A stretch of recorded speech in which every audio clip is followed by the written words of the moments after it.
Ne vous y trompez pas, les mêmes musulmans qui menacent Israël aujourd'hui constituent une menace directe pour nous. Le danger de l'extrémisme islamique l'emporte sur tout autre danger, y compris les tensions avec le peuple juif.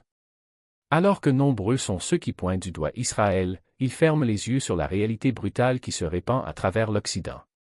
Pourquoi y a-t-il plus de chrétiens vivant en sécurité au Qatar qu'en Israël? La haine des musulmans est-elle plus justifiable que l'antisémitisme? La réponse est claire, aucun des deux n'a de sens. Durant le mois sacré du Ramadan, chaque geste de foi prend encore plus de poids.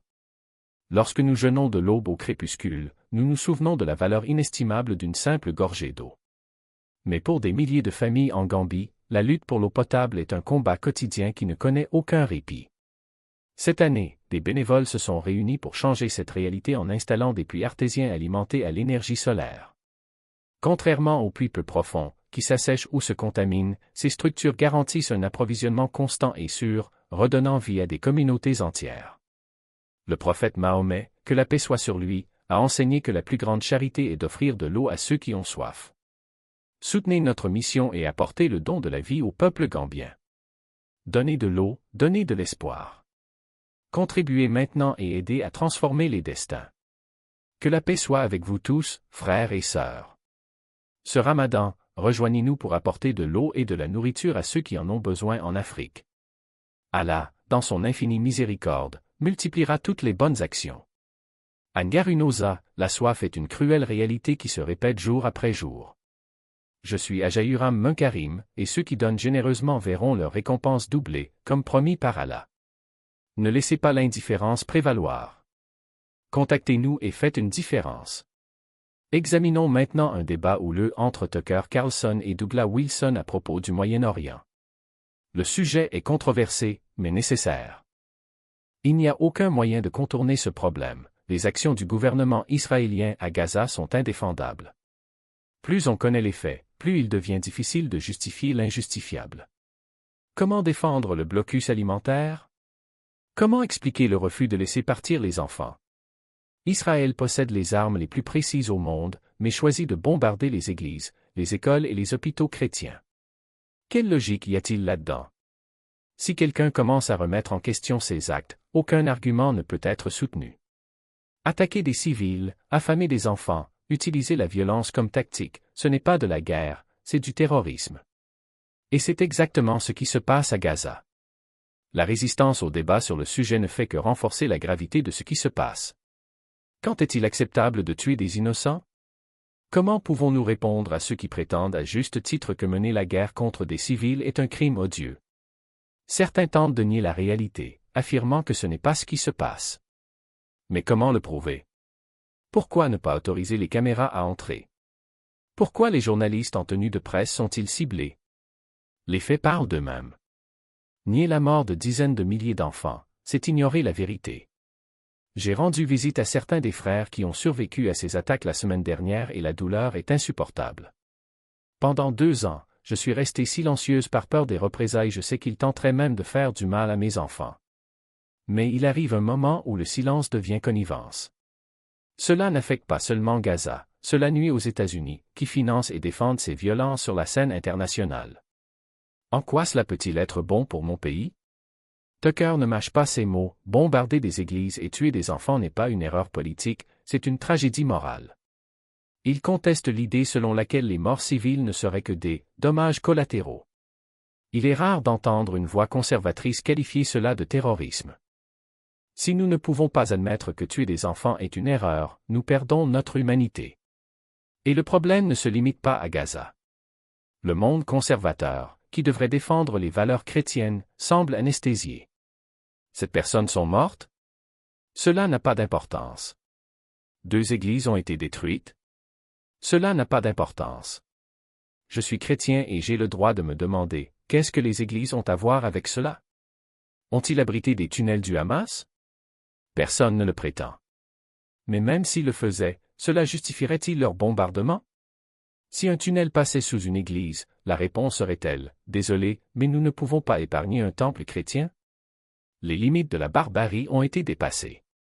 J'observe l'Europe depuis des années et je vois un continent à la dérive. L'Angleterre a 20 ans de retard sur le reste de l'Europe, et les États-Unis 30 ans de retard sur l'Angleterre.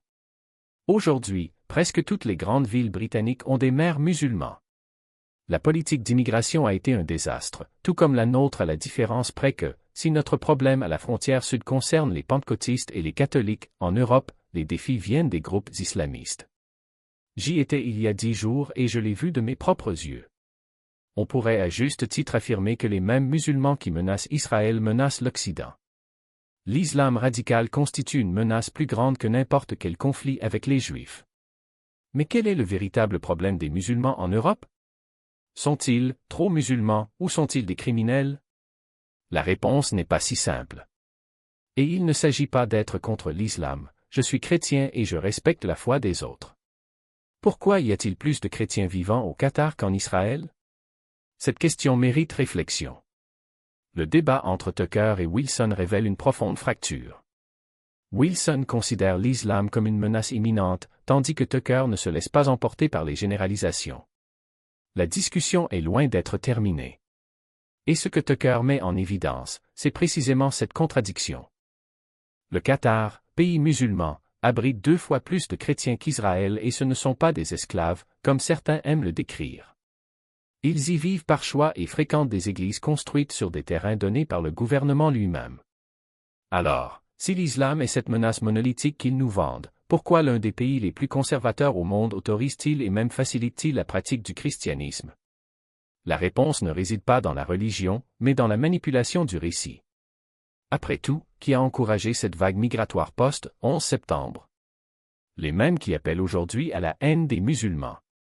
L'ADL, par exemple, soutient ouvertement l'immigration de masse. Pendant des décennies, ce sont les mêmes voix qui mettent désormais en garde contre le « danger islamique » qui ont ouvert les portes. N'est-ce pas ironique? N'est-il pas suspect que les architectes du chaos soient les premiers à pointer du doigt ces victimes? La gauche ne veut pas de solution, elle veut le conflit. Il méprise l'identité chrétienne occidentale et, par conséquent, a dilué les populations, importé les divisions et récolte désormais ce qu'il a semé. L'Europe des années 1960 a fait de même, lorsque l'Empire britannique s'est effondré, elle a rapatrié les colonies.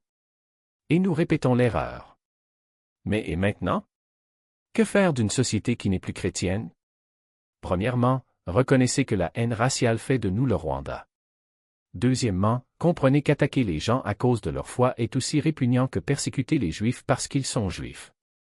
Les mêmes personnes qui crient à elle, antisémitisme, pour faire taire les critiques à l'égard d'Israël sont celles-là mêmes qui nous disent de haïr les musulmans. C'est la vieille tactique, créer un ennemi, nourrir la peur et profiter de la division. À qui profite cela? Certainement pas le citoyen ordinaire, coincé entre les guerres au Moyen-Orient et une immigration galopante qui ne profite qu'aux élites mondiales. Et voici le point crucial. Si le problème venait réellement des djihadistes, ceux qui suivent le Coran à la lettre, pourquoi avons-nous dépensé des milliers de milliards dans des guerres qui n'ont fait qu'empirer la situation? Invasion en Irak, base au Qatar, troupes dispersées comme si le monde était notre arrière-cour. Tout cela au nom d'Israël. Mais qui a demandé ça? Qui en a profité? Tandis que l'Américain moyen voit ses infrastructures s'effondrer, ses emplois disparaître et sa culture se dissoudre, les politiciens continuent d'être obsédés par les conflits qui ne nous concernent pas. Pourquoi avons-nous une base aérienne dans l'Idaho pour défendre les intérêts des autres? Pourquoi avons-nous bombardé l'Iran parce qu'Israël n'aimait pas négocier avec le Hamas? Depuis quand le destin des États-Unis est-il lié à celui d'un pays étranger? La vérité est que nous importons le monde et que nous sommes ensuite surpris par les conséquences. La Grande-Bretagne a fait de même, lorsque l'Empire s'est effondré. Elle a rempli ses villes d'immigrants venus d'anciennes colonies. Aujourd'hui, Londres et Dearborn sont confrontés au même problème. Le centre n'est plus viable. Les meilleurs ont perdu leurs convictions, et les pires, enflammés par la haine, prennent le dessus. Mais il existe une solution, fermer le robinet. Arrêtez d'intervenir là où nous ne sommes pas appelés. Arrêtez d'importer des conflits. Poursuivre nos propres intérêts, en commençant par le pétrole de notre sol. Percez, bébé, percez, comme il disait. Car, en fin de compte, ceux qui paient la facture sont toujours les mêmes, le peuple. Qu'en est-il de l'antisémitisme? C'est simple, vouloir qu'un juif connaisse Jésus n'est pas de la haine, c'est de l'amour. C'est ce que ferait n'importe quel chrétien. Ce qui est inacceptable, c'est de confondre les critiques légitimes avec des préjugés, ou d'utiliser l'Holocauste comme bouclier pour faire taire les débats. Nick Fuentes est-il antisémite? Oui. Mais qualifier des antisémites, quiconque remet en question Israël est une dangereuse distorsion. Le véritable antisémitisme est ce qui nie l'humanité des autres qu'ils soient juifs, musulmans ou chrétiens. Et c'est exactement ce que veulent les manipulateurs, que nous nous détestions les uns les autres tant qu'ils restent au pouvoir. La dernière question est, combien de temps allons-nous tomber dans ce piège? Combien de temps allons-nous les laisser nous diviser pendant que les vrais coupables s'en sortent impunément? La solution n'est pas plus de haine, mais plus de lucidité. En reconnaissant que l'ennemi n'est pas le voisin d'une autre foi, mais le système qui profite de notre désunion. Et en donnant enfin la priorité à l'Amérique et aux Américains. Cela nous empêche d'agir clairement. Ce sentiment a même un nom, French amène cette honte d'autrui qui nous consume alors que quelqu'un devrait avoir honte d'eux-mêmes, mais n'en a pas. Et le pire? Beaucoup d'entre nous en portent une partie. Quand on voit des dirigeants, des influenceurs ou même des membres de famille répéter les mêmes erreurs, défendant des récits qui ne servent que les puissants, on ressent le poids de cette distorsion. Mais au lieu de nous unir contre la manipulation, nous finissons par nous conformer. Ou pire, nous avons pris l'habitude de normaliser l'absurde. Et c'est précisément là que le piège se referme. Lorsque Tucker Carlson, par exemple, admet qu'il n'aurait pas dû utiliser le mot « haine », mais rediriger immédiatement la conversation vers un discours de pardon et d'évangélisation, il révèle une vérité inconfortable, le débat ne porte pas sur la foi, mais sur le contrôle. La division ne vient pas de différences religieuses, mais de la manière dont ces différences sont exploitées pour détourner l'attention des vrais problèmes. Alors que nous débattons pour savoir si l'islam est une menace ou si les chrétiens sont persécutés, les mêmes politiciens qui alimentent cet incendie ignorent l'inflation, la crise des soins de santé, l'effondrement de l'éducation et la dette qui étouffe les familles. Ils veulent que vous craigniez le musulman d'en face, et non le banquier qui spécule sur votre avenir. Ils veulent que vous vous méfiez de l'immigré, et non du PDG qui délocalise ses emplois pour faire plus de profit. Car, au fond, ce qui effraie les puissants, ce n'est pas telle ou telle religion, mais l'union de personnes qui se rendent compte qu'elles se trompent. La plupart des musulmans, comme la plupart des chrétiens, juifs ou athées, souhaitent simplement vivre en paix, travailler, élever leurs enfants et contribuer à leur communauté. Des pays comme le Qatar le prouvent, des sociétés où différentes croyances cohabitent sans que le ciel ne s'effondre. Le véritable danger ne réside pas dans la foi des autres, mais dans les guerres que nous avons nous-mêmes contribué à créer, invasions désastreuses, coups d'État soutenus par les puissances occidentales, sanctions qui tuent des civils au nom de la démocratie. Et lorsque nous pointons du doigt une religion entière, nous faisons exactement ce que veulent les manipulateurs, transformer les victimes en méchants. Pire encore, en nous focalisant sur le problème musulman, nous ignorons que bon nombre des valeurs que les conservateurs prétendent défendre, la famille, la discipline, la charité, sont des piliers de l'islam lui-même. L'hypocrisie est flagrante. Alors que certains prêchent la défense de la civilisation occidentale, ils ferment les yeux sur la décadence morale de leurs propres dirigeants, sur l'avidité qui détruit les communautés et sur les politiques qui donnent la priorité au profit plutôt qu'aux vies. L'ennemi n'est pas le voisin d'une autre croyance, mais le système qui nous divise pour régner. Un système qui profite de la guerre, qui s'enrichit de la polarisation et qui ne survit que tant que nous nous haïssons les uns les autres. La solution n'est pas plus de méfiance, mais plus de courage.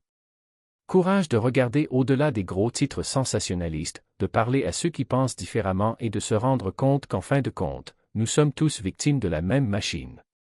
Courage pour exiger que nos dirigeants résolvent les vrais problèmes, une inflation qui ronge les salaires, des soins de santé qui deviennent un luxe, une éducation qui ne prépare pas nos enfants à l'avenir. Le courage, surtout, de refuser le rôle des marionnettes dans un jeu qui n'a jamais été le nôtre.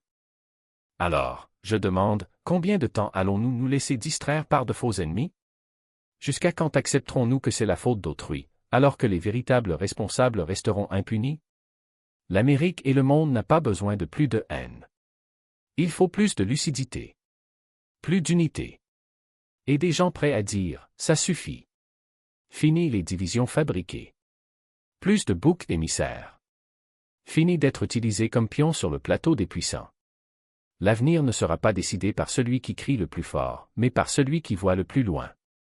Et la question qui reste est, de quel côté voulez-vous être? Du côté de ceux qui sèment la peur ou de ceux qui construisent des ponts? Le choix vous appartient.